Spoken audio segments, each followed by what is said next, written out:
Takže já zdravím všechny lidi, kteří se nějakým způsobem zajímají o kácení stromů a o řezání motorovou pilou. Dneska bych tady měl na ukázku pilu Halsforma G660. Halsforma G660 je čínská kopie štylky MS660, která se vyráběla zhruba v letech 2004 až 2014. Díky tomu, že na tuhle pilu, která už se v originále nevyrábí, je propadlý patent, tak ta kopie není nelegální. Může se prodávat v Evropě, má i značku CE. Pilu jsem našel za super cenu na rumunském e-shopu. Firma se jmenuje Roko, psáno C. Trochu jsem se toho nákupu samozřejmě bál, ale přišla v pořádku, dobře zabalená, neměla jedinou vadu. Dalo se vlastně i na DPDčku sledovat, jak je nejdřív v Bukurešti, potom v Budapešti a nakonec se objevila tady v Čechách. G660 je velká těžká pila, je určena na nějaký megastromy, velký kmeny.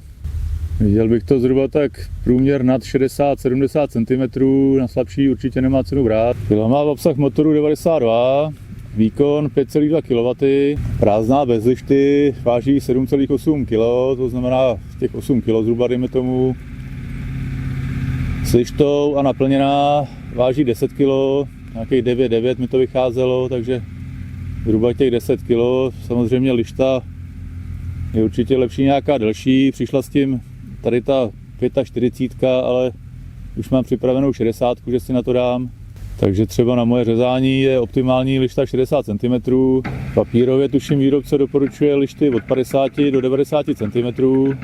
Pila se dá vlastně využít i pro nějaký příležitostný podélní řezání, když si chcete naříznout nějakou fošnu, nějaký trámek, vyrábět nějakou lavičku nebo cokoliv ze dřeva, kde potřebujete řezat podélně, tak se určitě hodí i na to podélní řezání, už tady ten výkon a tady ten obsah.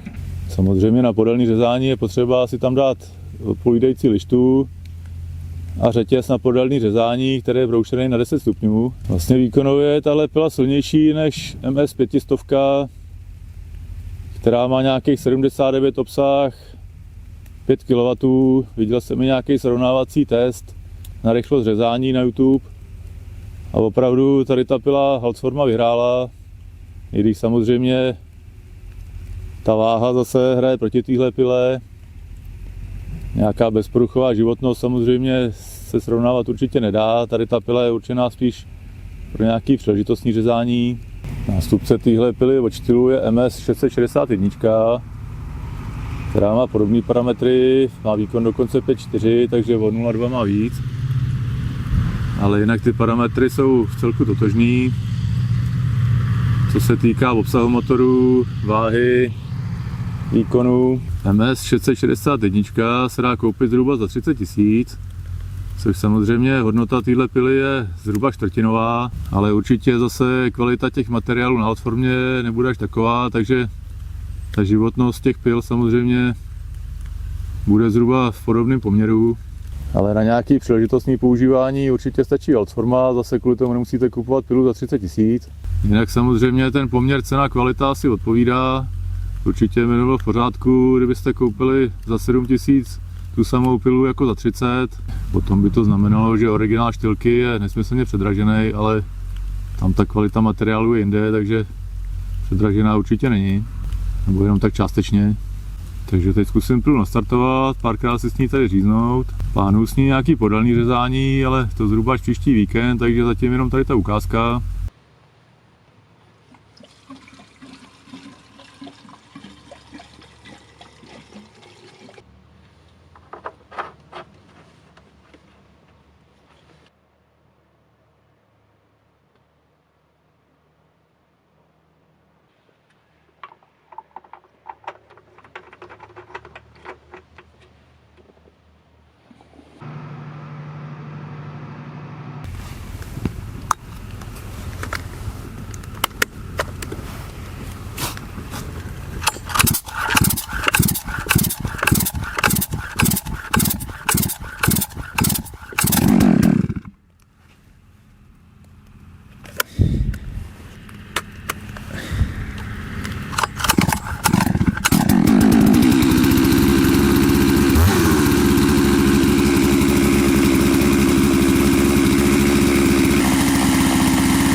se vám video líbilo, tak mi dejte like, ať se vám daří a někdy příště ahoj.